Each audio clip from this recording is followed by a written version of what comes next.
Non, il faut...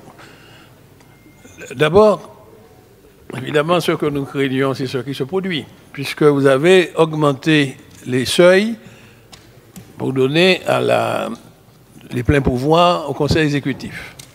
Mais ce faisant, nous avons perdu de la transparence.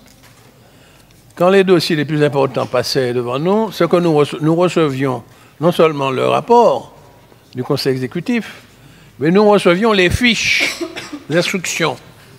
Et nous étions parfaitement informés des projets, de ce que le porteur de projet compte faire avec l'argent public qu'on lui donne. Aussi bien la part CTM, dont nous avons la responsabilité, et la part de l'Europe, sur laquelle nous avons été délégués comme autorité de gestion. Il y avait une transparence. Là, on a déjà perdu en transparence, puisque nous avons un tableau qui donne le libellé, le nom de l'opération, mais on n'a pas le détail. Donc, je voulais dire que nous avons perdu en transparence.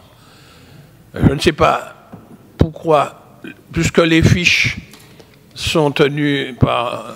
Pourquoi les fiches ne nous ont pas transmises? Comme ça, pour les questions de transparence.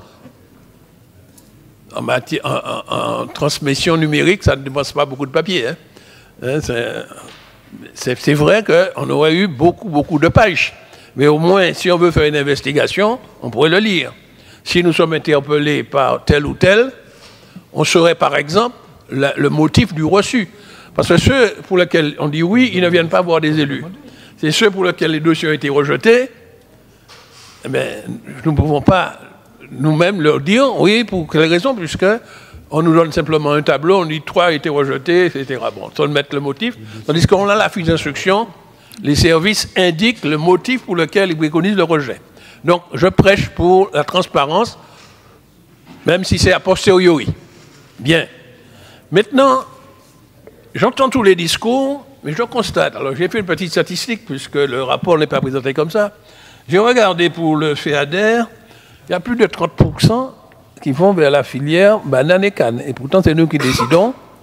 Alors peut-être on va me dire qu'il n'y avait pas suffisamment de dossiers pour le maraîchage, pour la diversification, mais c'est quand même, en nombre, c'est les plus nombreux. Je n'ai pas eu le temps de calculer en montant, mais je suis persuadé qu'en montant, ça fait plus de 30%, puisque les dossiers canne et banane sont ceux qui coûtent le plus cher. Donc je suis persuadé que si on fait le calcul sur le montant, la proportion attribuée pour cette filière. Donc je dis qu'il faut qu'on fasse attention, parce que j'entends à longueur d'antenne, on condamne l'autre mesure, là, le POSEI, le programme d'options spécifiques dû à l'éloignement et à l'insularité, mais celui que nous gérons nous-mêmes a un peu la même tendance.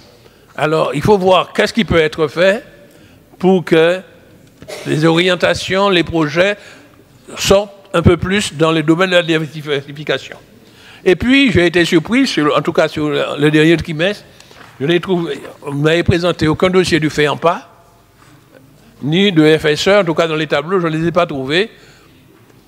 Et pourtant, Dieu seul sait que je sais que les marins pêcheurs essaient de se mobiliser pour avoir droit au FEAMPA. Il semblerait que ça devrait se déboucher. Et puis, le Fonds social européen, je n'ai pas vu. Alors que la consigne qui a été donnée aux différents centres qui font appel au FSE, en disant cherchez des crédits européens parce que les crédits CTM, bon, par exemple, c'est le cas pour l'IMFPA.